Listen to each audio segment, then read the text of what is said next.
Divine Grace, Nitya Lila Pravishta, Om Vishnupad, Srila Gour Govinda Goswami Maharaja, who disappeared from this material nature in this holy Dham, Sri Mayapur, last Friday evening on the appearance day of Srila Bhakti Saraswati Thakur, and entered into Sri Radha Krishna's eternal pastimes. So we all have gathered here to offer our heartfelt condolences and seek His blessings for our spiritual advancement. Now we are going to offer Pushpanjali to Srila Gour Govinda Maharaja, and then different devotees will offer their homages to Srila Gour Govinda Goswami. Devotees can collect the flowers, and as you all know, we will make 3 offerings. So,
my dear God brother, Gour Govinda Goswami Maharaja,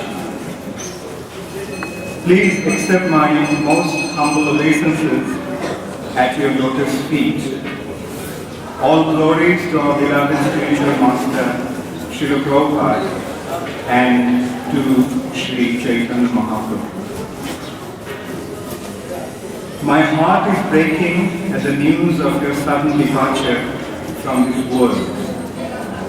All the more so because I could not be present in Mayapur and was thus deprived of your final physical association. Since we first met in Srila Prabhupada's company, we always shared such warm affection and association. After Prabhupada's departure, there were many chances for us to be together. During these times of close association, I got the opportunity to observe your exalted Vaishnava qualities. I developed so much respect and faith in you as a result. Sometimes aspiring devotees would approach me for my opinion about your divine grace.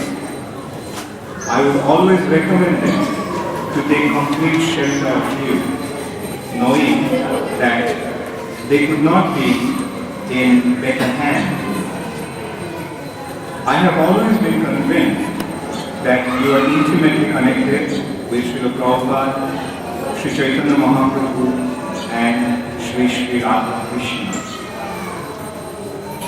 How is it possible that you have left us so suddenly? How is it possible that I will no longer be able to hear you giving Bhagavatam classes? Who will rout the atheists and demand surrender to Krishna? Why? Why have you left us so soon? It must be that Prabhupada and Mahaprabhu have called for you to fulfill some special task known only to them. And what does it mean for all of us who you have left behind? It means that we too have a special task to fulfill. Especially those who are your disciples and followers are obliged to carry on the works which you left in progress until their completion. This will be a fitting tribute to your divine grace, dear Lord and Master. In this way, you will be present with them still in their thoughts, words, and deeds. And what of we, who are your admirers? We must remember your devotion, faith in Guru, faith in Scripture, in preaching, in ISKCON. By remembering you, we shall again strengthen our determination. By remembering you, we shall gain strength and determination to push forward in Krishna consciousness. And we will also remember that our final moment will also come.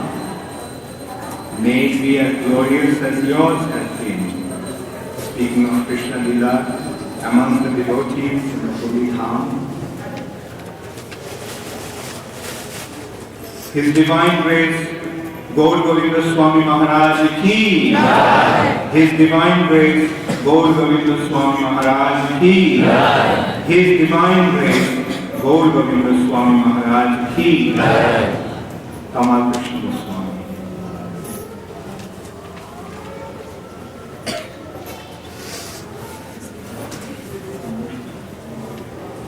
Srila Gour Govinda Goswami Maharaja left us in this holy town on the appearance day of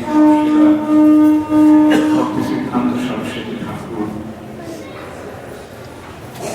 Everybody could recognize the very, very exalted position, the very, very exalted spiritual position of Srila Gour Govinda Maharaj by the way he left this planet, by the way withdrew his manifest pastime in order to enter into Krishna's eternal pastimes. At that time, the few devotees, those who were with Srila Gour Govinda Maharaj, one of them was His Grace Prabhupada, our very dear God brother, and a very sincere admirer and a devout follower of Srila Gour Govinda Maharaj. So, we will request His Grace Prabhupada to speak on Srila Gour Govinda Maharaj.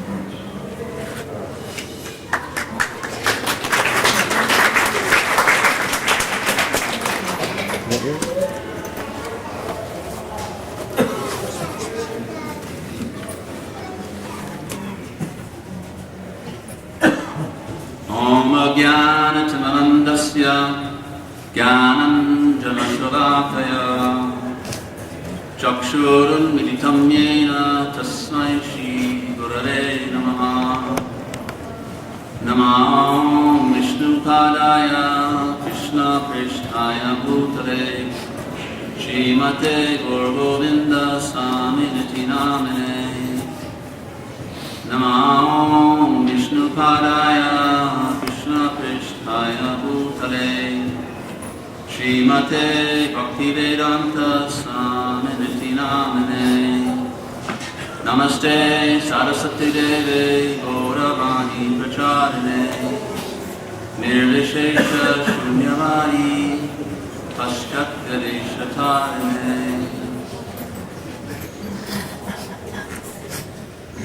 मुखं करोति वाचालं भङ्गं मङ्गयते गिरिं यत्कृपातमहं वन्दे श्रीगुरुं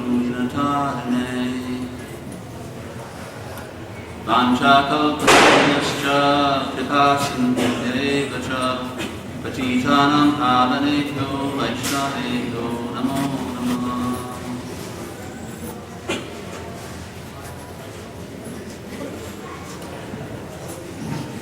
Thank you very much, Bhakti Maharaj. Thank you very much for inviting me to speak. I'm actually most unqualified to speak in front of such a exalted assembly of devotees. But if I have the blessings of the devotees, then perhaps I can say something in glorification of my beloved Shiksha Guru, His Divine Grace Gour Govinda Goswami Maharaja.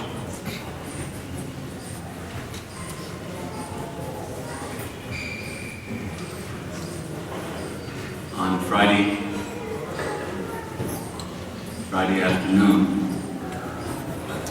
I had arranged an appointment for two very old friends of myself and my wife from the two senior lady teachers from the Vrindavan Gurukula to have a personal darshan with Gour Govinda Maharaj. They had requested one god sister had never met Srila Gour Govinda Goswami before, and the other had not met with him for quite some time. But they had been recently reading some books and magazines, listening to some tapes of his preaching, and they wanted to, especially one Mataji wanted to ask some questions. She spent about an hour writing a long list of questions she wanted to ask. So at 6:30, the appointment was fixed. We entered the room, 6:30 in the evening on Friday. We entered the room, paid our obeisances, and I introduced them. And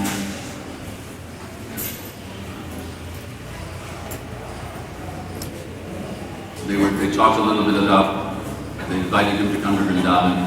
He talked a little bit about that. He said he was very anxious to go to Vrindavan. And then he asked if they had some questions. So the first question that Mataji asked was about the significance of Jagannath Puri Dham, and especially why Lord Chaitanya had chosen that particular Dham to execute his most intimate pastimes in this world.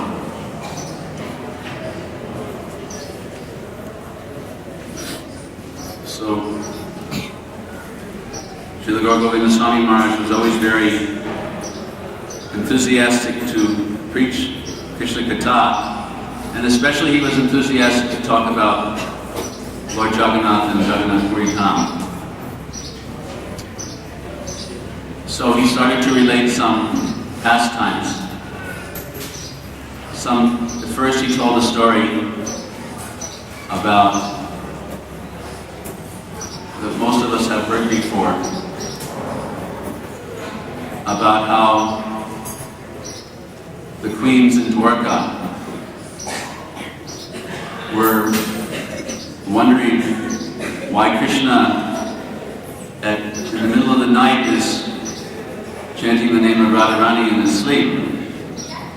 And so they go to Rohini Mata and ask her to tell them about the pastimes of Rajabhumi, because Rajabhumi is, they could understand that Krishna was very much attached to Rajabhumi. So he told the story of how an arrangement was made for all the queens of Dwarka to be there and for Rohini to start to narrate. But then how she said that if I start to speak, then Krishna and Balaram, they will immediately run here. So there has to be a guard at the door. So Subhadra Devi, she was assigned to guard the door. And then, so Mother Rohini starts to speak Krishna Lila, Braj Lila. And sure enough, Subhadra starts to hear this Braj Lila, and she begins to have feelings of ecstasy, and her eyes dilate, and her arms and legs sink into her body in the form of a tortoise. And certainly Krishna and Balaram also come running to hear the Krishna Katha, and they also come to the doorway, one on either side of Subhadra. And they're also hearing these pastimes, and also feelings of Mahabhav overtake them, and their eyes become dilated, and arms and legs sink into the body. So he spoke that pastime. He was of course he was always enthusiastic when he was preaching Krishna Katha, but I was noticing there was some particular enthusiasm that he was feeling for preaching Krishna Katha. He had, I don't think it's any secret that he was not very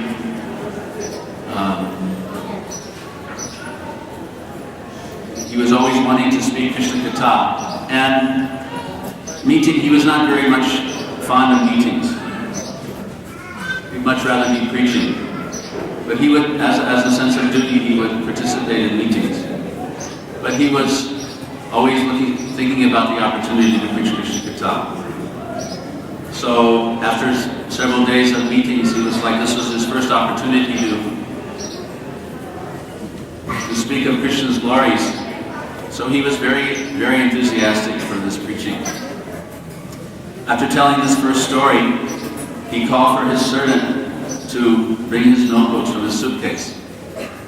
If anyone has seen Srila Gour Govinda Swami give class, he always comes with a large stack of notebooks, all very carefully handwritten in Oriya language, which are his notes on many, many different Vaishnava scriptures that he's taken over many, many, many years.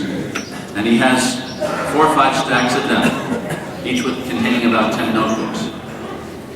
So he called for one stack of notebooks, looked through that, no, the right notebook wasn't there. He called for another stack, and he selected the right notebook, turned to the proper page, and began to tell one pastime of Lord Jagannath that is not common, not available in written form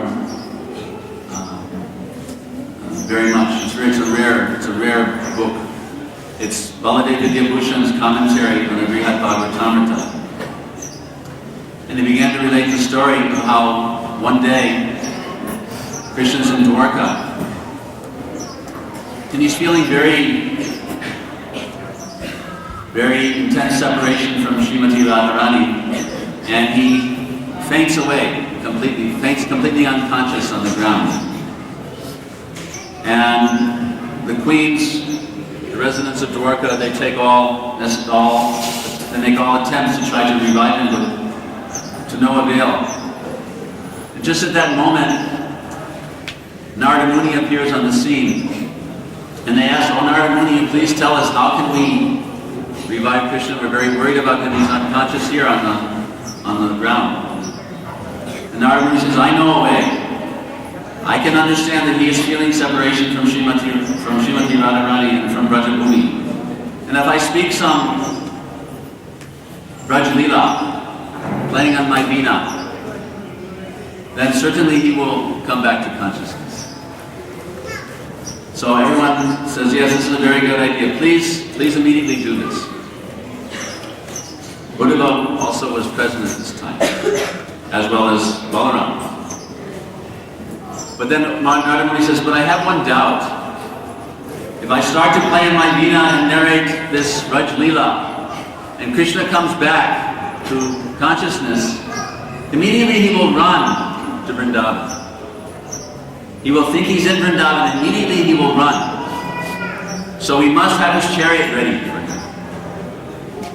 So Balaram said, "Yes, this is right." So they immediately called Dwarika, "Bring Krishna's chariot and make it ready." So the chariot is ready. And then Uddhava says, "But I'm also concerned because not too long ago when I was in Mathura, I visited Brajabhumi, and the residents of Brajabhumi are there in very, very, very serious condition of separation from Krishna. They're practically dying due to separation from Krishna. And Krishna goes there and sees the condition of the residents of Vrindavan. It will not be good. It will be very, very bad. If he sees them in that condition, something very serious will happen. But if the residents of Vrindavan, they can be informed that Krishna is coming, then they will get back their life, and they will make preparations to receive him properly, and Krishna will have a very happy arrival in Vrindavan." So they said, "Yes, this is a very good idea." So everyone says, "So Uddhava, you immediately go to Vrindavan and tell the residents of Vrindavan that Krishna is coming." Uddhava says, "Yes, this is your order on my head. I will certainly execute it if you so desire, but I have one doubt. Previously when I went to Vrindavan, everyone was begging me, please send, when you go back to Mathura, send Krishna. Please send Krishna, we're missing him so much, please send him." And Krishna had told me to give them some consolation, so I gave them consolation. Yes, as soon as I go back to Mathura, immediately I will send Krishna. I promise, immediately I will send Krishna. But Krishna never went. Now if I go again, they will have no faith in my words. And they will not think that Krishna is coming, and they will remain in their dying condition. So then they asked Balaram, you go. Balaram, you're very dear to the residents of Vrindavan. You go to Yashoda Mata and the gopis and you tell them that Krishna's coming. And he said, no, I also once before went to Braj. And the other Mother Yashoda, she asked me to have Krishna come. And I said, I also promised that yes, I would send Krishna right away. And I went back to Dwarka. And I said to Krishna, please Krishna, you must immediately go to Vrajabhumi. The residents of Vrindavan, they're feeling such intense pangs of separation. You must go. And so Krishna would always say, yes, yes, yes, I will go. But he never went. He never went. So if again I go and tell them Krishna is coming, they will not have faith in my words. And they will not be satisfied. So just then, at that time, Subhadra Devi arrives on the scene. And she says, they asked her to speak. And she says, yes, male persons, they're a little crooked. But I'm not a male person, I'm a lady. If I go there, they will have faith in my words. So everyone agreed that yes, this is a very good idea. So Subhadra should go and notify the residents of Vrindavan that Krishna is coming. And then they will have a very grand reception for Krishna. And this is all agreed, this is a very good plan. So a chariot was ready for Subhadra. And Balaram said, I will also go. I will go to protect my sister. I will also go. I will go ahead of her to make sure that the way is clear for her properly. So another chariot was ready for Balaram. So everything was arranged. First Balaram's chariot would go. Then Subhadra's chariot would go. And then Narada Muni would start to play on his veena. And then Krishna would hear the pastimes of Raj. He would wake up and he would start to run for Vrindavan. And they would put him on the chariot and the chariot would immediately go. And so they had arranged everything very perfectly like this. So the two first chariots set out. Narada Muni began to play on his veena, began to relate Krishna Katha. Suddenly Krishna jumped up and he said, where's my flute?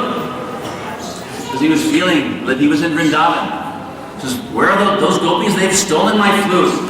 Where's my flute? And Maharaj, when he was speaking these pastimes, he was, as usual, if you've seen him give class, as he tells pastimes, he's always very expressive. His eyes are open wide, and he was saying, where are the gopis? They've stolen my flute, as if Krishna is looking around for the gopis. Then he sees, Narada Muni, what are you doing here? What are you doing here? Why are you in Vrindavan? And then he starts to come back to consciousness and realizes that he's in Dwarka. And immediately he develops an intense desire to run to Vrindavan. So yes, Krishna, your chariot is ready. Please get on the chariot and go. So that Krishna immediately jumps on the chariot. Immediately they go. So meanwhile, Balaram and Subhadra, they arrive in Vrindavan. And as soon as they enter Vrindavan, with their plans to inform the residents of Vrindavan that Krishna is coming, they see the condition of the gopis and the Mother Yashoda and Nanda Maharaj. How practically speaking, there's no life left in their bodies. It's feeling intense pangs of separation from Krishna. And they see this intense ecstasy that they've never before experienced in their lives. And they're overcome with feelings of Mahabhav. And they just, as soon as they enter Vrindavan, immediately they feel the symptoms of Mahabhav. Their eyes dilate, hands and arms sunken into the body like tortoise, and just stuck there, just at the border of Vrindavan. And then Krishna's chariot arrives. And Balaram and Subhadra, they've not been able to make any proper preparations. So So Krishna's, by providential arrangement, Krishna's chariot arrives at, is it Nidhuvan? I forget exactly the name of the forest, where Radharani has her kunja. And Radharani is lying in her kunja. Practically speaking, her life is practically gone out of her body. And the Lalita, Vishaka, and the Sakis, they're sitting around her, fanning her, trying to give her some comfort, but they're practically given up hope. They're feeling that certainly Radharani is about to leave her body. And at this point, speaking this pastime, Srila Gour Govinda Maharaja began to breathe a little heavily. And I could see just a faint sweat on his forehead. But he wanted to finish telling the story. He was feeling some discomfort. I didn't think it was very serious. Maybe he was a little warm in the room. So he wanted to finish telling the story. But at this point in the story, there's some very intense scenes that are described, which he skipped over. In these scenes, Jotila, which is Radharani's sister-in-law, and Abhimanyu, Radharani's so-called husband, and Chandravali, Radharani's competitor, one by one, they've heard about Radharani's going to leave her body. So they've come one by one to the kunja to beg forgiveness from Radharani for all their offenses. But he just said that so many pastimes are there. And then he said, so eventually he said, Krishna arrives in the kunja, and he gets down from the chariot, and he enters the kunja. And as soon as he enters the kunja, he sees the condition of Radharani. And immediately, intense feelings of Mahabhav overtake him, and his eyes dilate, and his hands and arms sink into his body like a tortoise, and he's standing there in the form of Lord Jagannath, feeling intense separation from Radharani. Even though in the presence of Radharani, he's feeling intense separation from Radharani. Jai Jagannath. And at this point, Radharani, she's also in unconscious state, but some scent from Krishna's body, the wind is blowing in the right direction, some scent from Krishna's body enters into the nostril of Srimati Radharani. And she regains her consciousness. And Lalita whispers into her ear, Krishna has come. So immediately, Radharani, she immediately notices that Krishna is there, and she sees the condition that Krishna is in, but she immediately knows, but she immediately knows what is the solution. And she immediately instructs Vishaka, you go and sing to Krishna.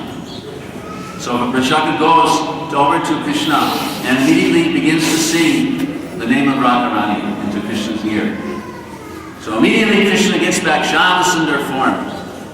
And there's a wonderful reunion of Radha and Krishna. But at this point, the heavy breathing Maharaj was experiencing had reached a more advanced level. But he got to the point where Radha and Krishna were reunited in Vrindavan.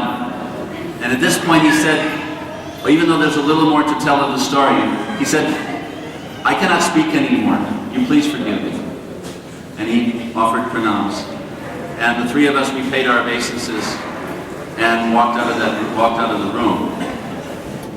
And my mind was racing. I didn't know what was possibly going on. I was thinking that, oh, he'll just lay down for a minute and everything will be all right. So we went downstairs, and about 2 minutes later, the devotees came, and running down the stairs saying, we have to call a doctor immediately, this is very serious. So I went and I arranged for Damodar Prabhu from his house to attend to Srila Gour Govinda Goswami. And I also arrived back.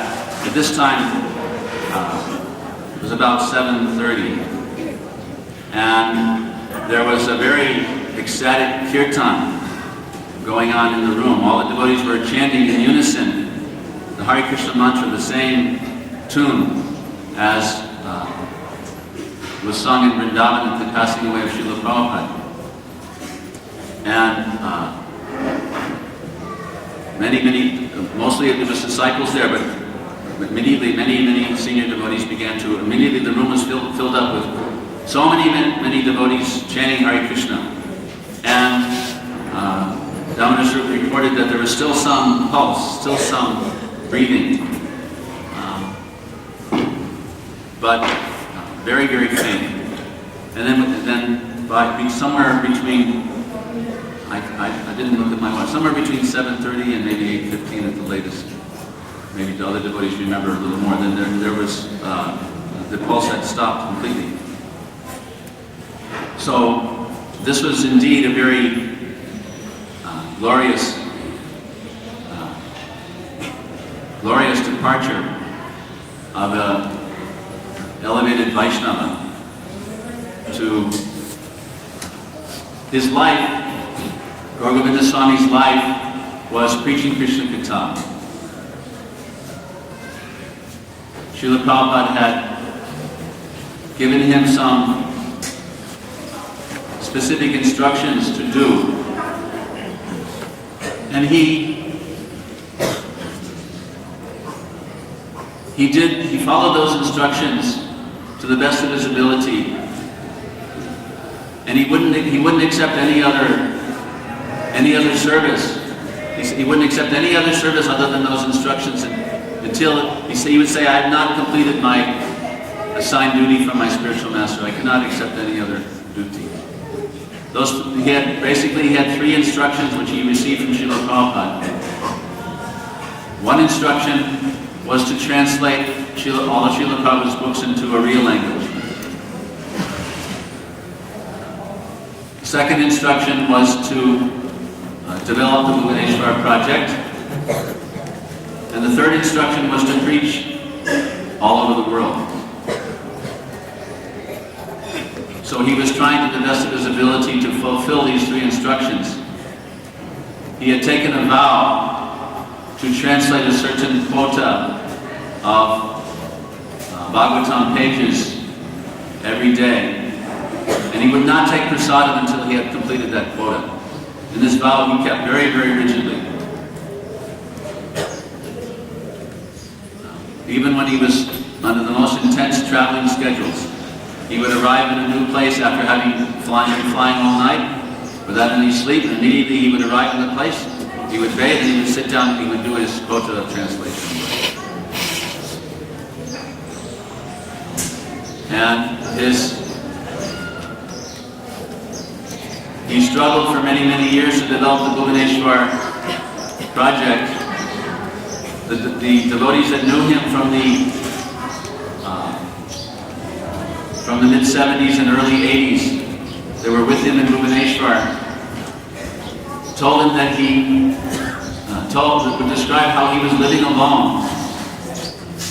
If any of you have visited Bhuvaneshwar, you know that ISKCON Bhuvaneshwar it's quite a developed area around the temple. But in those days, when the land was first acquired, there was nothing. It was a desert. Srila Prabhupada compared the land to the sands of Ramanreti in Vrindavan, where the Krishna Balaram temple. And Srila Prabhupada, when he saw the land, it reminded him of Ramanreti. That's why he asked Gour Govinda Swami to install Krishna Balaram as the principal deities there. it was such a forlorn place that it was impossible even to get a rickshaw to go there in the daytime. The rickshaw wallahs were too scared because it was the place where the dacoits would go to pastul. And it was very dangerous. He said it was a very dangerous place. But somehow or other, he constructed a mud hut and he was living on that property. And somehow or other, through the help of some godbrothers, Tejas Prabhu, Bhagavad Prabhu, some money was collected and the construction was going on. And devotees would come to help him, and devotees would go. And many times he was simply alone, and he would go out by foot or in the back of the bicycle, one of his disciples' bicycle, one of his followers' bicycles. At the time he was not initiating guru. And he'd go out on the back of the bicycle, just door to door, just collecting enough rice and a few paisa just to maintain himself very simply for many, many years like that. Because Srila Prabhupada had ordered him to develop the Bhuvaneshwar project. And whenever someone came, he would speak Krishna Katha. And even though he was not interested in management, he was thinking, let me speak Krishna Katha and management will come. Management will come. I'm not an expert manager, but if I speak Krishna Katha, then management will come. And that surely happened, although it took many years. Eventually devotees became inspired to follow him, to assist him, and by his preaching Krishna Katha, eventually the Bhuvaneshwar project has come up very nicely. And traveling all over the world, we've experienced, since 1985, he's been traveling abroad.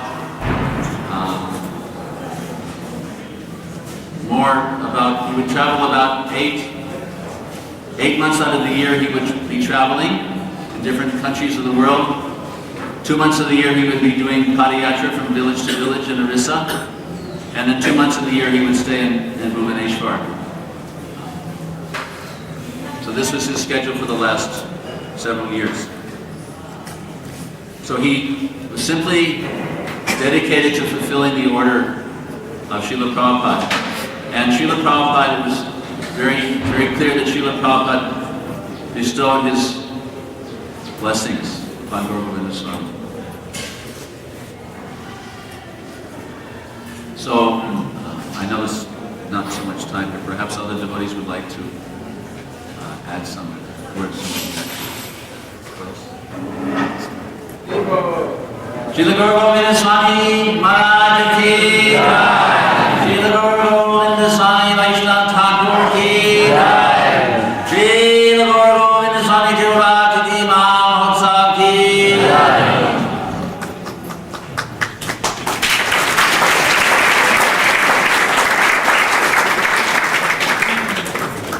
The Gour Govinda Maharaja is such a wonderful personality, endowed with so many saintly qualities that whoever came in contact with Sri Gour Govinda Maharaj became attracted by him and became his admirer due to his wonderful saintly qualities. One such admirer of Sri Gour Govinda Maharaj is our very dear brother Holiness Prabhu. I request Grace Jadabharata to Gour Govinda Maharaj ki jai. I was very fortunate to befriend Gour Govinda Maharaj. We've had some very nice and intimate times together, relationship. And he's been often very confiding, and we've had some discussions that I cherish. He explained to me how he came to Krishna consciousness, to the ISKCON Hare Krishna movement, and And he told me that after he had left the entanglement of family life, he was traveling all over India, especially to holy places. And he had heard some things about ISKCON, but had never encountered any devotees. And at a particular time, he was traveling in the Himalayas,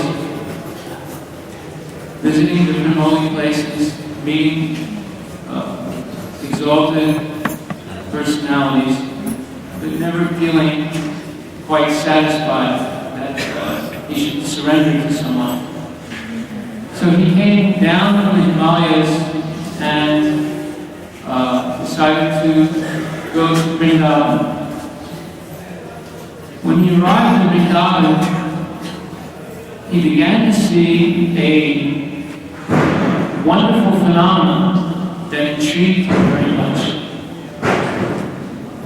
And he described it as a white-skinned Vaishnava. This is something that intrigued him because he had never seen or imagined that such a thing could exist. And he was walking down one street and he saw a sign,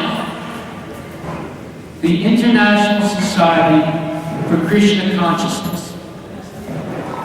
Brahmachari, A.C. Bhaktivedanta Swami Prabhupada. Then he understood, these are the people I have heard about, and this is their guru.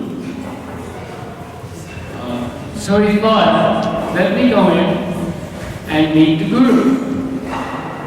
So he stepped in and he asked to see Srila Prabhupada.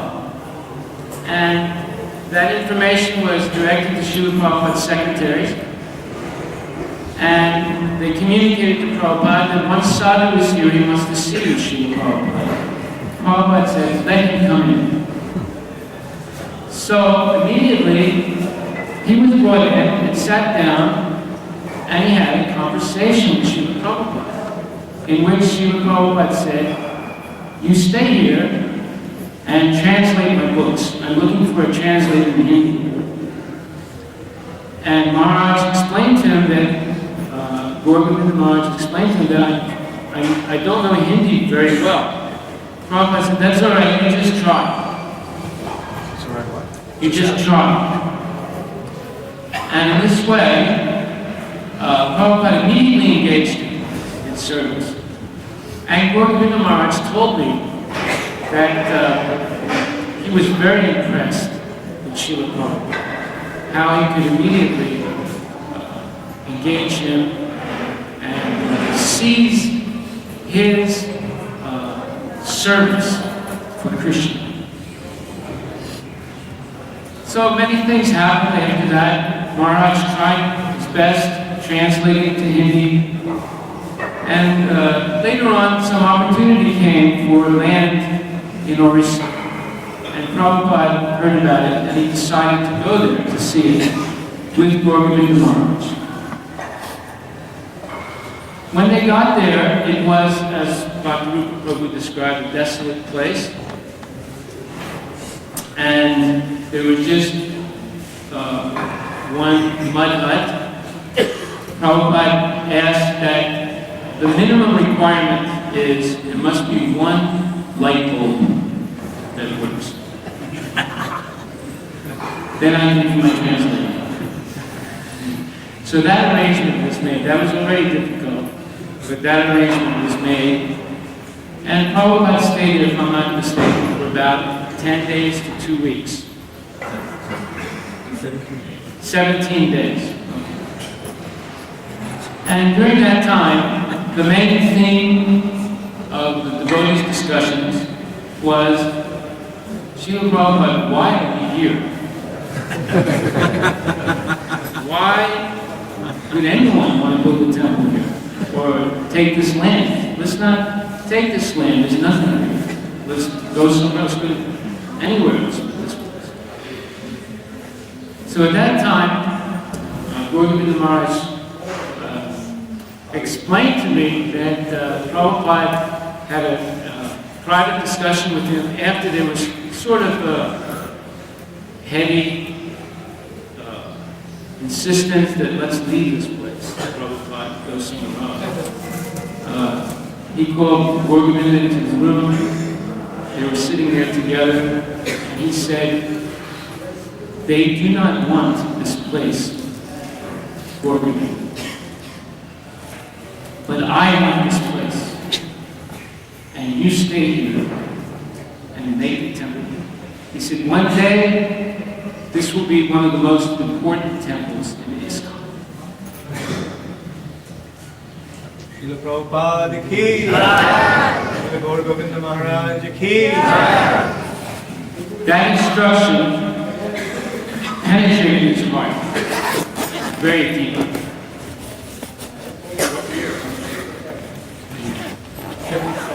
1977.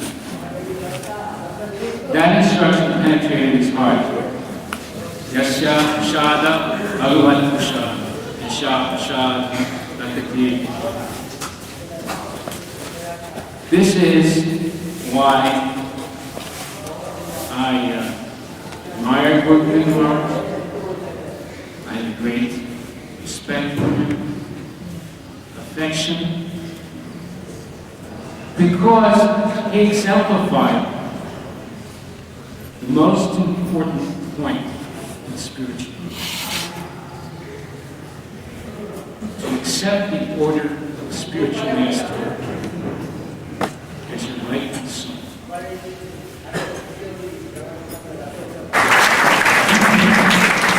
Maha Mantra is a very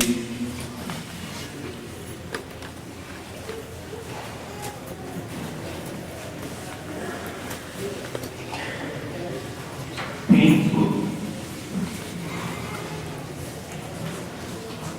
festival for the Vaishnavas.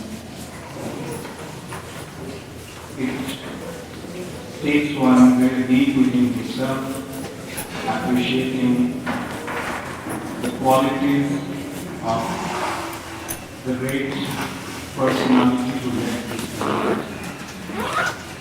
At a time like this, one should try to go deep within himself. And at a time like this, one doesn't clap. In the Vaishnava community, clapping is not usually the way one appreciates one's sorrow.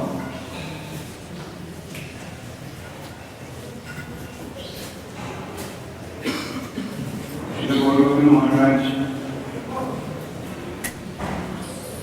was a very exalted Vaishnava. From his activities, it becomes very obvious.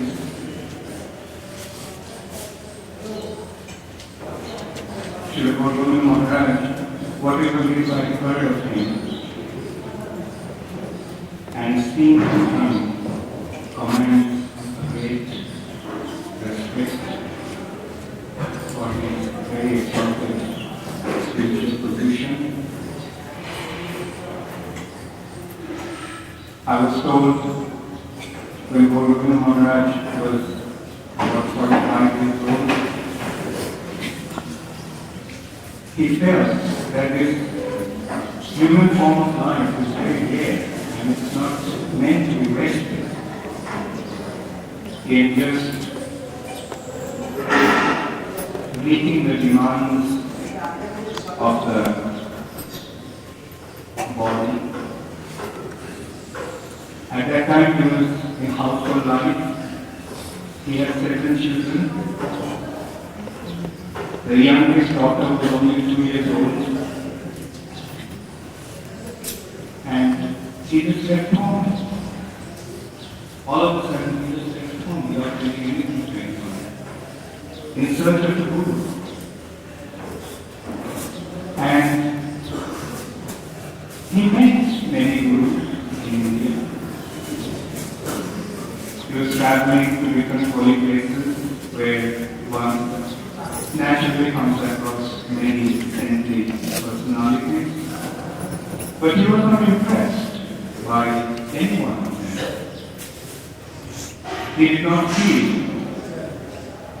that any one of them was advanced enough spiritually to surrender himself completely. And then, by Sri Chaitanya Mahaprabhu's divine arrangement, Srila Gour Govinda Maharaj met Srila Prabhupada, and as soon as he met him, he just surrendered himself to Srila Prabhupada. And he made himself a humble servant in true sense to Srila Prabhupada. He took Srila Prabhupada's instruction as his life and soul,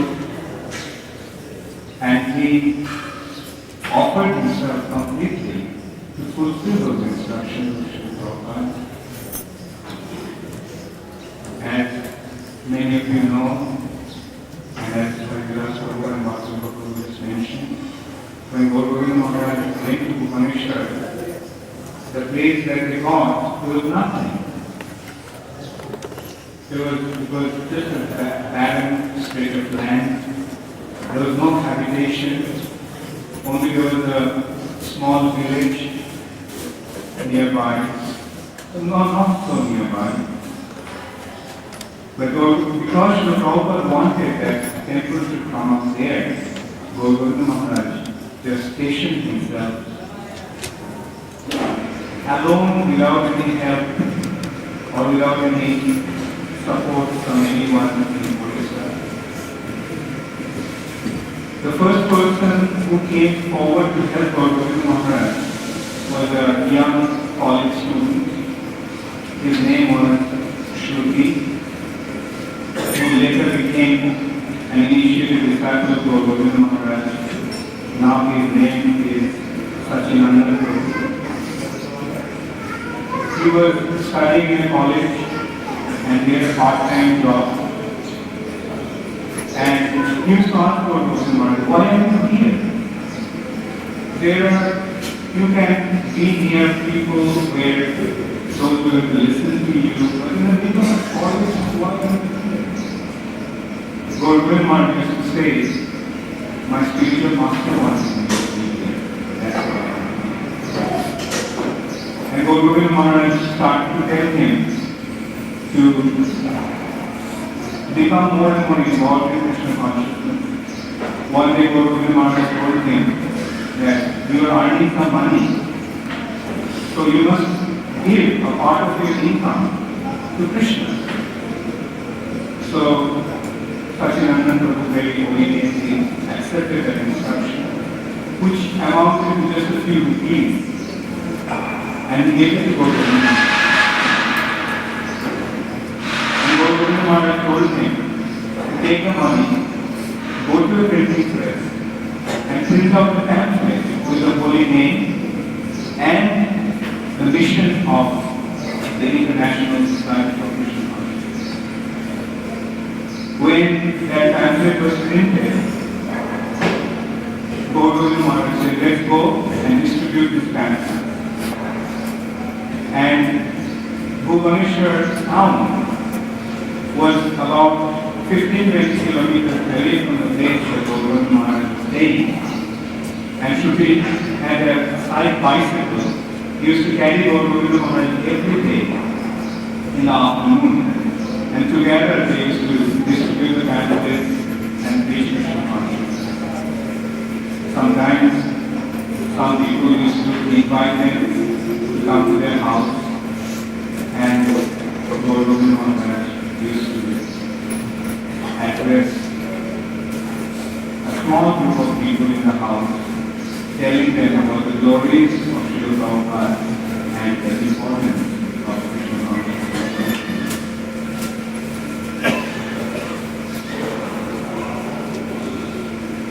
Gour Govinda Maharaj's life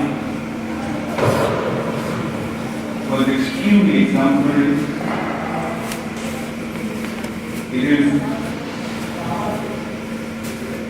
an ideal example for all of us to follow.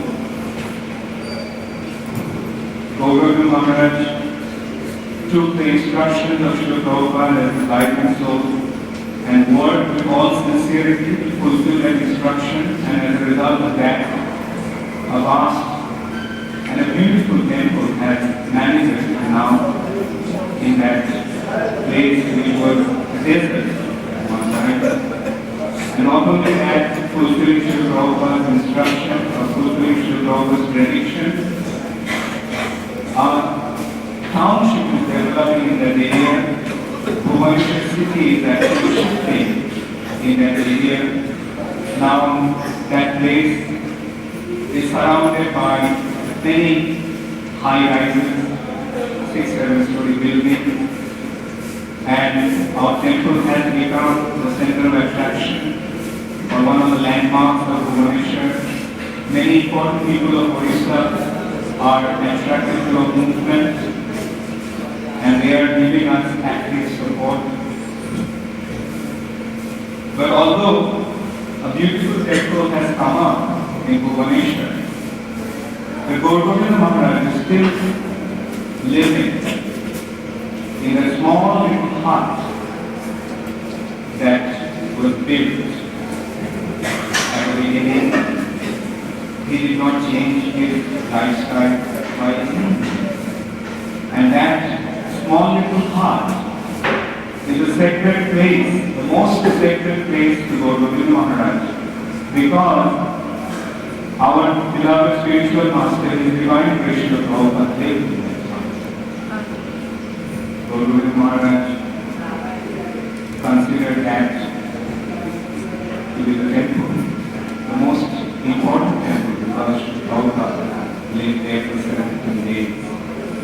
And Srila Prabhupada also, when he went to Bhubaneswar at the time, an arrangement was made for Srila Prabhupada to stay in the state guest house, in the government guest house. So when Srila Prabhupada was taken there, the Prabhupada said, no, I want to stay here. I want to stay where my son is. And Srila Prabhupada came and stayed in a small mountain. And Gour Govinda Maharaj, after he left this planet and entered into Krishna's pastime, his divine Goku has been placed in Samadhi in that room where he lived, which he considered to be the most sacred place in this world, because his spiritual master Prabhupada is there, and he is there in his Samadhi,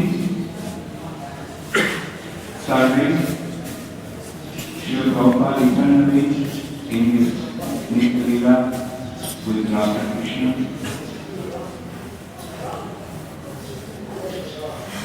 Another personality among our God brothers who had great admiration for Srila Gour Govinda Maharaj is our dear God brother, His Holiness Sri Krishna Maharaj.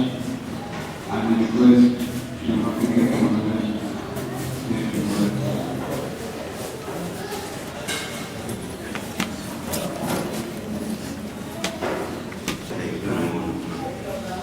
Hare Krishna, Hare Krishna, Krishna Hare Hare, Hare Ram, Hare Ram, Rama Rama, Hare Hare.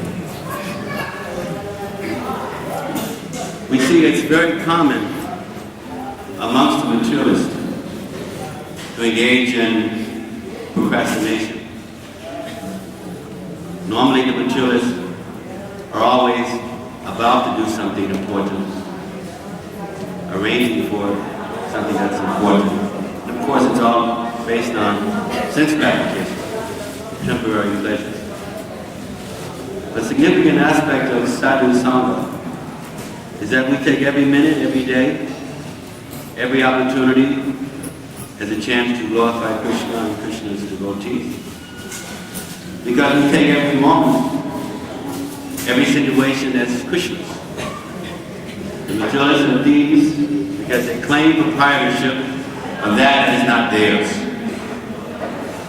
And the spiritualist is can't appreciate what Krishna has given, arranged, knowing that Krishna makes no mistakes but does everything according to his time and his way. I think most of us every day, we begin to get a better appreciation of just how exalted that Srila Prabhupada is as we look at some of his most amazing manifestations. Just as we hear from so many different parts of the world, the festival has not even really begun yet, and so many devotees from all over the world. By normal circumstances, we would not be in association. But by spiritual transcendental arrangements, even though there are so many differences, that there is so much homogeneity, or so much similarities, because of Srila Prabhupada and Krishna. There's always some differences. Even in the most mundane sense, we see even twins are having some difference. But the beauty is how we are able to capitalize on differences to try to see closer and closer how to serve selflessly. And as we try to serve selflessly, we appreciate others who are serving selflessly.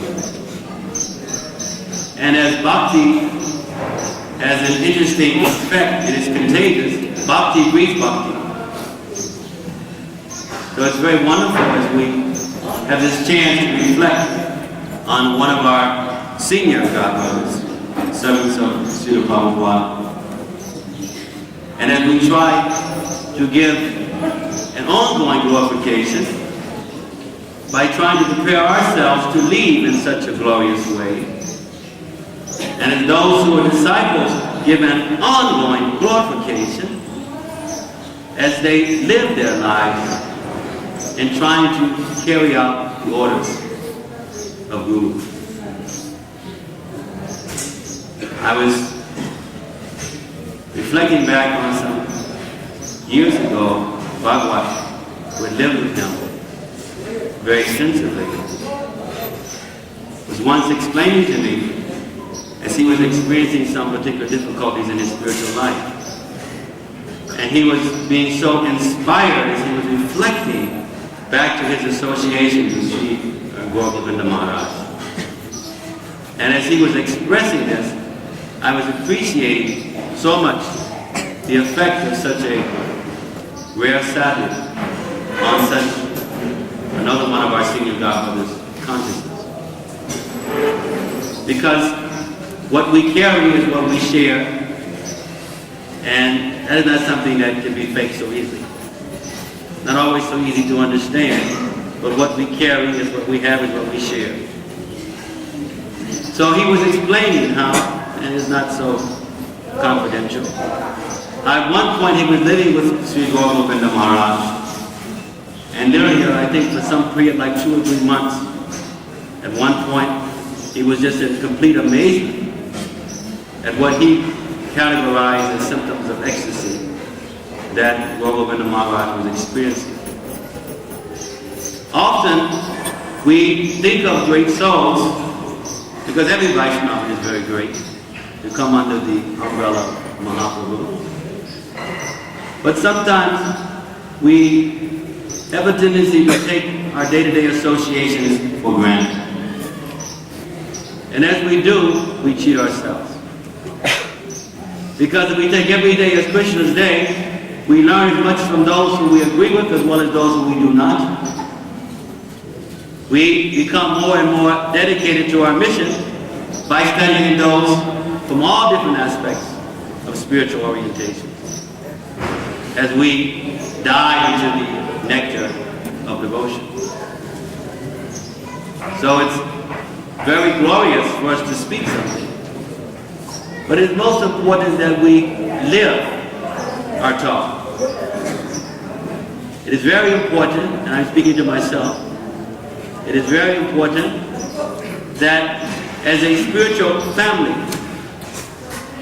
That as people reflect on Srila Prabhupada's mission in this world, that as they look at Prabhupada's children and grandchildren, that they will constantly be able to become more and more inspired about what Krishna consciousness is about and what one can become by seeing the living examples. So let us live the Krishna conscious message, and let us allow those who have passed on in their bodies to live on as we hold on to that message. Because this is not a movement that is dormant, but it is a movement that is ever alive. It is not that the great souls have gone and now they have simply left us.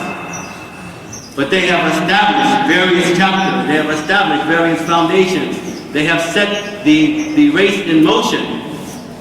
And they are very concerned about what we do in our part to carry on the next leg. And Krishna will constantly send and reveal according to our readiness to be able to move on to the next chapters. And as we have stagnation in moving on to the next chapters, then the same Krishna, based on the use or misuse of our free will send whatever necessary for stagnation. So we're all here at this wonderful time, Srila Prabhupada Centennial. Wonderful time. We have more devotees concentrated here in the Dhams than we've ever had in the history of ISKCON. A chance for us to allow this message that Srila Prabhupada has given to live. And the greatest way it lives is how we let it live through the association of sadhus. Hare Krishna. Hare Krishna.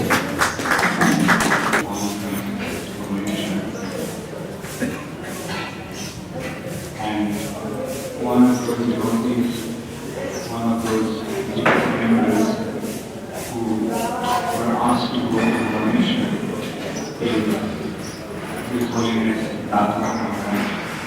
Request Dasa Maharaj to say a word.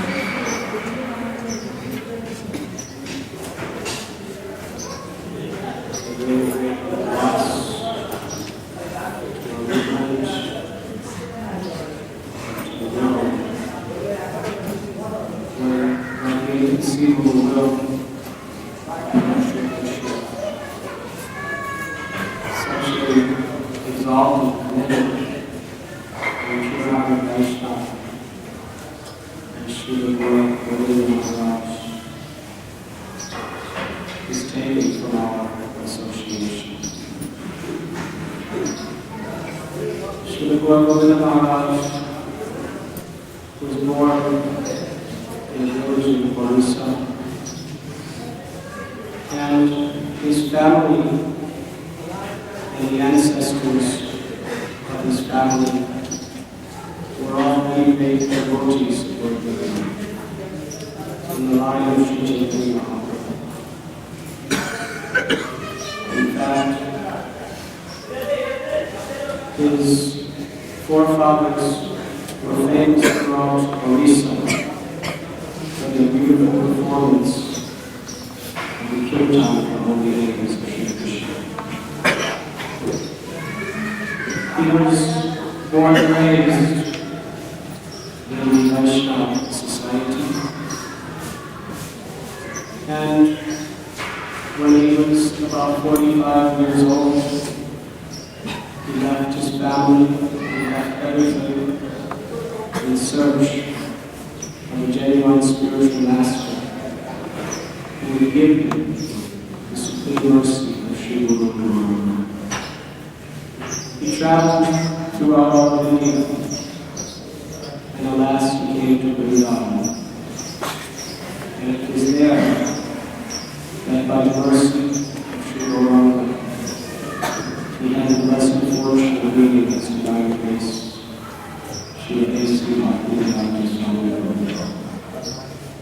And he understood from the core of his heart that this was the man that I must be my nature. When he saw so many foreign devotees at the Krishna Balaram temple, was thinking that Lord Chaitanya has given the order that the name of Krishna should be spread every time in the earth. This is the only person in the world who has fulfilled the Maha Mantra's order. I will surrender to you. And Srila Prabhupada was so very pleased with having such a disciple as Srila Gour Govinda Maharaja. Practically immediately, he gave the first initiation, second initiation, and second initiation. Srila Prabhupada treated him as one of his most beloved sons. He asked him to translate all of his books into the Oriental language. He asked him to build a beautiful temple in Bhubaneswar. And he asked him to preach all over the world. And we know that he has fulfilled all of these three instructions of Srila Prabhupada. And it was wonderful to hear this. His simplicity, his humility, his utter strictness, following the true principles of Vaishnava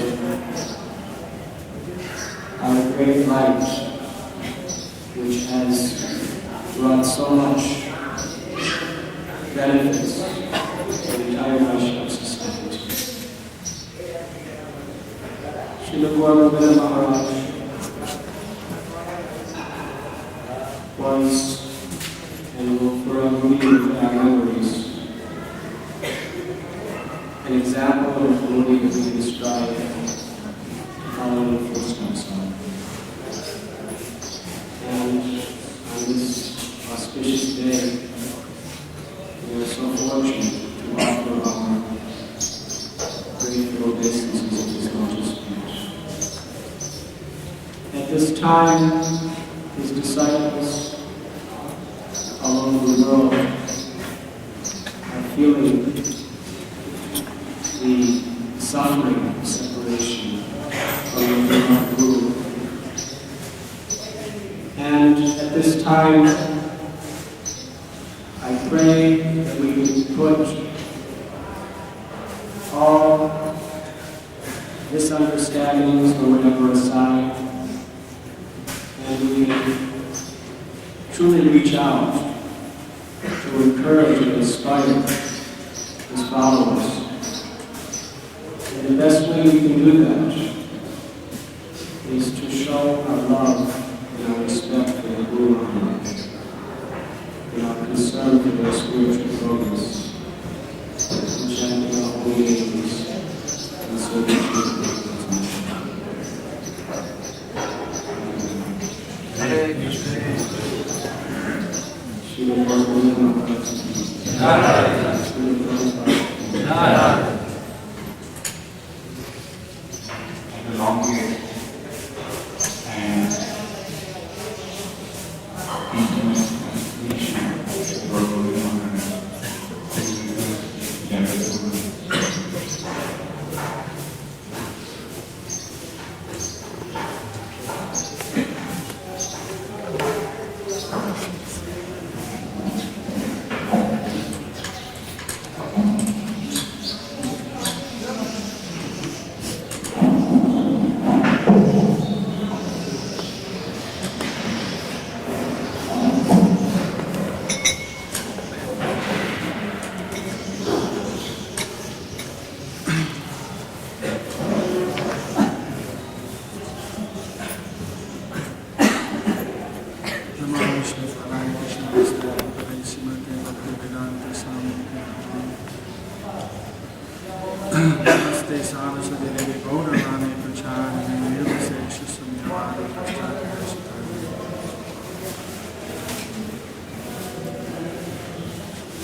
aroti bachanamati yati padamam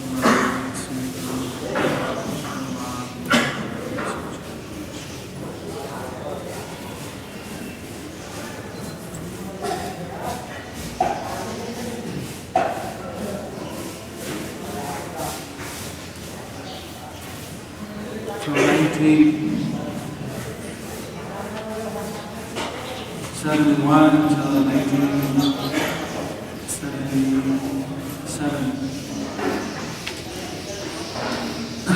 hardly ever ventured outside of Mayapur. But in 1977, or maybe 76, Prabhupada called all our senior devotees, sannyasis, to come to Bhubaneswar.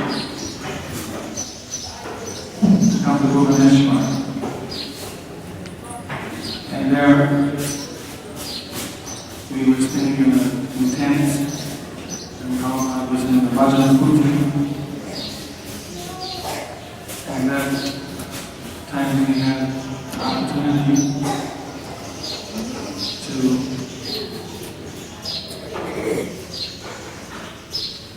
to see how merciful Srila Prabhupada was to his Srila Gour Govinda Goswami, how close the relationship they had, how dedicated Gour Govinda Maharaj was to carrying out the orders of Srila Prabhupada. At that time, even when we would sit down in the ground, we had to be careful because there were so many termites that when we got up, it was like a hole in the body. And different devotees, I thought it was difficult, but I could understand that Prabhupada wanted this going to happen, and I could see the dedication of Gour Govinda Maharaj to carry it out. Next year, or later that year in the GBC meeting, after that, Prabhupada established the foundation stone, and the land was donated by the previous governor, Mr. Kanunga. And then, by Prabhupada's, Lord Krishna's desire, I became a GBC member, and my zone was Bengal and Orissa. So then every year, quite frequently, I had the opportunity to go and to meet with Govinda Maharaj. Prabhupada always told him that there should be a foreign devotee who would help him. And so first he had, I believe first was Bhagavad, and then Tejas Das, and there was one Chaitanya Sinha for some time. But then, sometime when one left, he was asking for another, and trying to arrange. But finally Krishna made so many sincere devotees from all over the world to help him.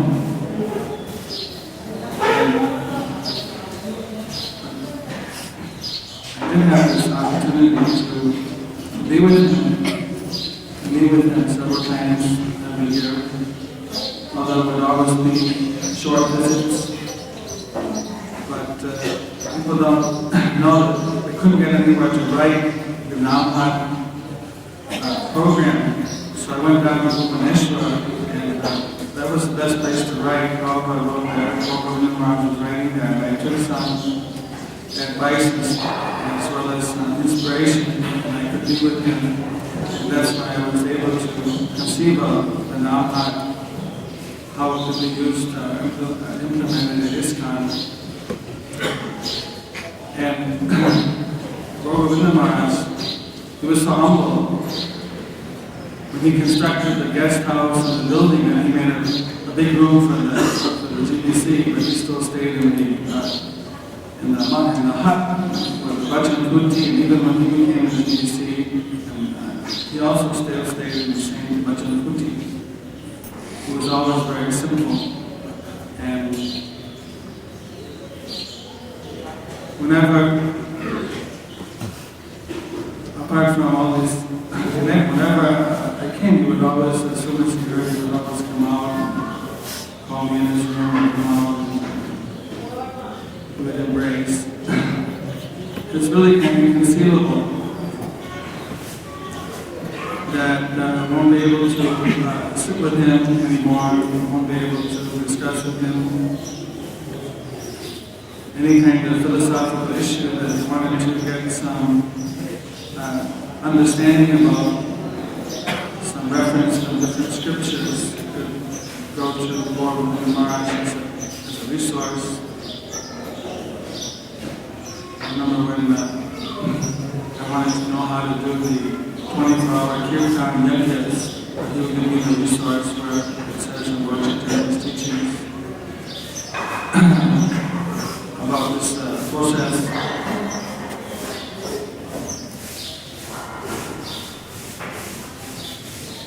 Even when he just came to my airport and I heard he came in and I went to receive him, and he was telling me how he was expecting me to come for the Centennial program, but I got to change dates very late and I had already programs elsewhere.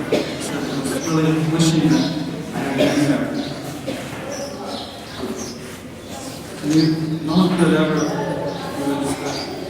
conceive that Krishna was going to take him. He was so loving and asked him how his health was, and it was all right.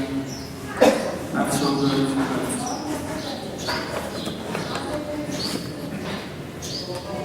and only when just very inconceivable how Krishna we're all working very hard, thinking about day-to-day activities, but in this world, at any moment Krishna can decide to transfer us to some other service. And particularly the personality of Srila Gour Govinda Maharaj, he was always doing something Krishna conscious. Any time would have been equally guaranteed that he would go back to Krishna. At the same time, it's also something totally inconceivable how in the Holy Dham, on such a sacred day, he's left. At the same time, it's unexpected. You think that we won't be able to see him, we won't be able to hear his discourse or is something which is very hard to digest. It's inconceivable to comprehend. This very sacred moment, I was making Srila. Everyone needs to take inspiration from these great qualities that we've heard. In fact, most of the things that I wanted to say originally about how Prabhupada received the Vrindavan and Prabhupada said how he just stuck to his service and fulfilled all the orders that Prabhupada gave him. Prabhupada told him, build a temple, translate books, preach. He fulfilled everything, and I'm thinking that here I have received so many instructions and I haven't fulfilled actually anything. And so his life is a total success. And I just pray at his Lotus feet that he'll give me blessings to be able to fulfill the orders of Prabhupada. I know that Gour Govinda Maharaj wanted to see the whole Orissa Krishna conscious. He wanted to see every town and village Krishna conscious, brought to the Lotus feet of Lord Gauranga. He translated the books so that they would be distributed everywhere. And so we should all dedicate ourselves to see that the books that he translated, Prabhupada's books in Holy language, are reached to everyone in Orissa, that the preaching that he so enthusiastically spearheaded will continue to fulfill his goals, and that we can do what Prabhupada wanted us to do and make Bhubaneswar center one of the most important centers of this kind already is. To fulfill fulfill and further develop on all the wonderful contributions that Gour Govinda Maharaj has done for Srila Prabhupada. And that's only possible by the mercy of the Guru and the Vaishnava.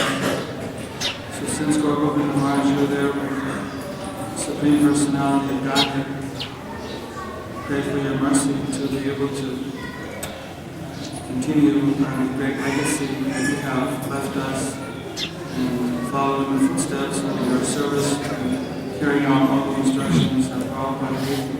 Hare Krishna. Hare Krishna. Lord Govinda Maharaj ki jai. Srila Prabhupada ki jai. I know whoever came in contact with Gour Govinda Maharaj has a lot to say about him, and it would have been very nice if we could sit here, listen to the glorification of a very exalted personality. Happy Shah, especially the Jews we met with, they have a afternoon session to. So, the last person that I was able to speak now is Maharaj, and then we have a short kirtan, and then we will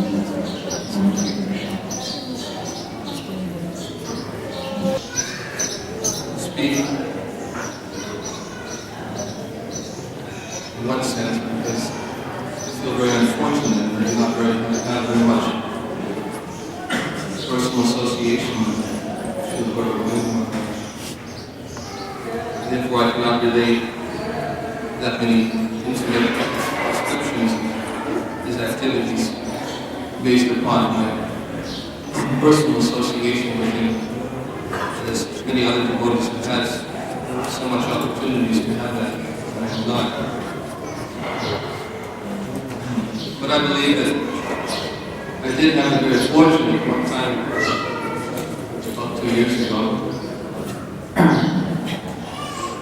I went to see, made a specific trip to go speak to Gour Govinda Maharaj in the United States. I heard he was nearby, I was anxious to get some of this association. So I went and had a meeting with him for about 1.5 to 2 hours, he said. And practically speaking, that was the only opportunity I had to sit and to speak with him. However, I can honestly say that that meeting I had with him had a profound effect on my Krishna consciousness, a profound effect on my life. So if there's anything that I can say to glorify Gour Govinda Maharaj on this day, I can say that we know that even Maha Mantra, the level of the moment, is sufficient to associate with the Vaishnava to change one's life.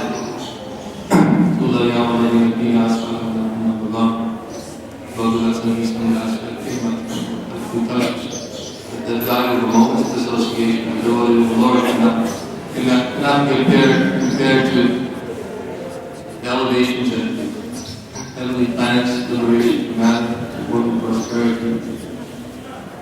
So, for one moment's association with a big Vaishnava, certainly can have a profound experience. So, I had the opportunity to sit and speak to him at that time.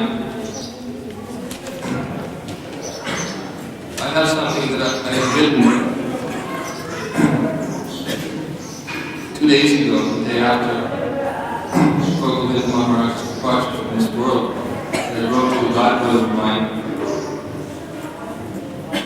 I wanted to share with him the way that I was feeling at that time. And I sat down and wrote on Saturday, I believe it was, this letter to him. And I'd like to read this letter as testimony to how much the influence of such a great Vaishnava can have on one as following as myself. Today my heart is very heavy. I am greatly feeling the loss of a wonderful Vaishnava whose presence on this planet gave me much inspiration in my own Krishna consciousness. Last night Lord Krishna took Gour Govinda Maharaj back to his eternal abode. Naturally, everyone was quite sober. Some of his disciples were crying loudly, some softly, tears streaming down their faces as they stared intently, seemingly waiting for a sign that he would come back to external consciousness. Seeing their faces and then looking back and forth between them and Maharaja's face, I gradually began to feel my eyes start swelling up too. It wasn't long before I found myself crying, though not incessantly, as some of his disciples were crying, but enough to realize that I was experiencing separation from someone who was very dear to me. I remember the lamentation I felt when I found out that Srila Prabhupada left the planet. Though not as intense, still I was lamenting that I had not taken advantage of Gour Govinda Maharaj's association while he was with us. And now I was facing, though still not fully convinced, the thought that I may not ever have an opportunity again. All I could do was stand in awe, chant, and within my mind pray that Lord Sri Krishna would let Gour Govinda Maharaj stay with us a little while longer. I stood motionless for about 20 minutes, continuing to chant, and then finally decided to look elsewhere, towards the back of the room where I could see several GBC men having discussions.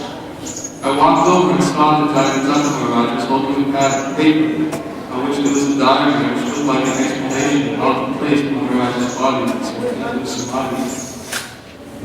It was right about then that it finally hit. Gour Govinda Maharaj has really left the planet. Tears came again.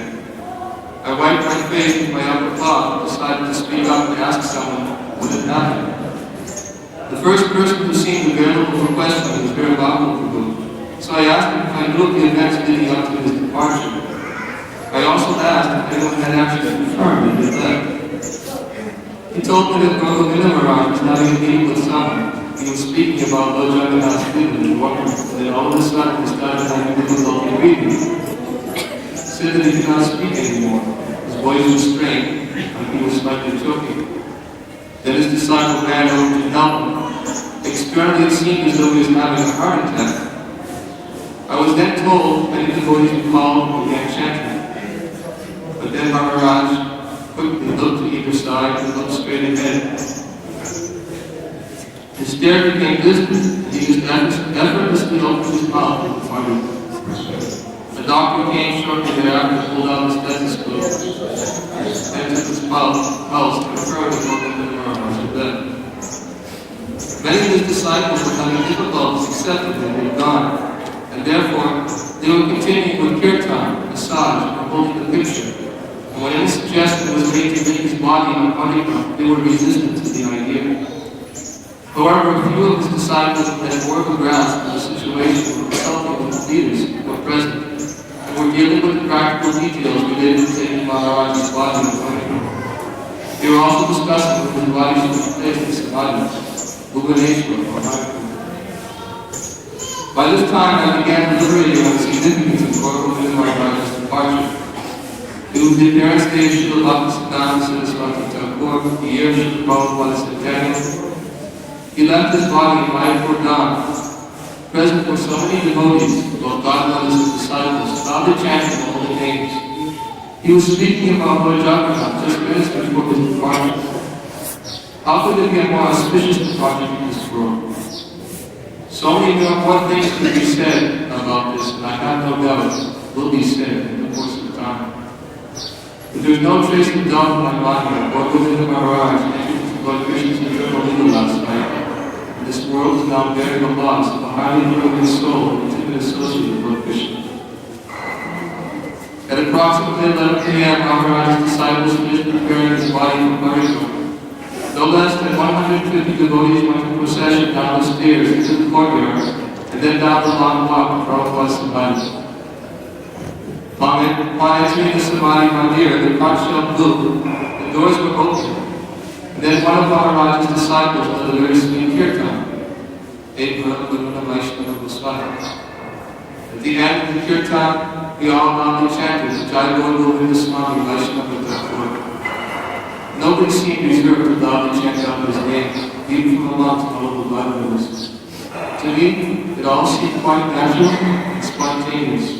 and again I shed tears seeing the devotion coming from all who were present. We continued the chanting, circumambulating inside the Samadhi 3 times, then carrying Maharaja's body to Srila Prabhupada's hut. There his disciple continued to chant, this time leading us in chanting all the Vaishnava. Again we chanted Gour Govinda Maharaja's name. Jadabharata Swami offered him the garments of Gour Govinda Maharaj, and the procession continued into the temple. Upon entering, Maharaja's body was brought before Srila Bhaktisiddhanta and Srila Prabhupada, who were both sitting on the asanas in the rear of the temple. The kirtan continued for a short time, and then the procession next moved to Lord Sri Krishna's altar. Doors were opened, and then Lord Sri Krishna cast his merciful glance. The Nadi Gospel of God Tulasi, Lord Sri Krishna's little feet placed on Maharaja's head. And the curtains were opened to reveal the Lord Sri Srila Madhava, Srimad Mahamantra, Maharaja's body was placed in the high step before Radha Madhava's altar. At this point, we had Pushpanjali. Jayapataka Maharaj offered the full arti, all chanted Brahmastika. And each senior devotee came to offer flower petals to his lotus feet. I offered my petals and then once again fully prostrated myself at his feet. The kirtan continued for approximately 20 minutes more. The procession then went outside, and Maharaj's body was placed in his car. His disciples decided they wanted to bring Maharaj's body back to Bhubaneswar, where he would be placed in Samadhi according to full Vaishnava rituals. Shortly thereafter, the car left. I paid full dandavats once again and returned to my room. It was 12:30 a.m. I was tired, but I simply did not get to sleep. All night long, I was reliving the events of the evening while asking myself again and again, why did Krishna take Maharaj from us now? It was a very sobering experience for me. As you can see, I was very attached to Gour Govinda Maharaj. And throughout the day, I've come to find that so many other Vaishnavas, senior Vaishnavas, were similarly attached to him. As I said once before, there's more that I could say, there's more that I want to say. But at this point, I can't find the words to express all that I'm feeling. I'm just barely getting a glimpse of what it means to be attached to a sadhu. Can you believe that I spoke with Gour Govinda Maharaj only once for 2 hours? And that meeting with Maharaj was when he was there in Hartford almost 2 years ago. It was then that I really got the opportunity to see the qualities of sadhu that is really attached to speaking only about topics related to Krishna. Prabhu, I beg you to please bless me, that I too will someday develop a taste for glorifying and broadcasting the Lord's pastimes in the same way that our dear Godfather has shown me by his wonderful example. I know that I have no hope of Krishna consciousness in this life unless I can get mercy from the Vaishnavas. And for all servant Remembrance Swami. Srila Govinda Maharaj ki Jai.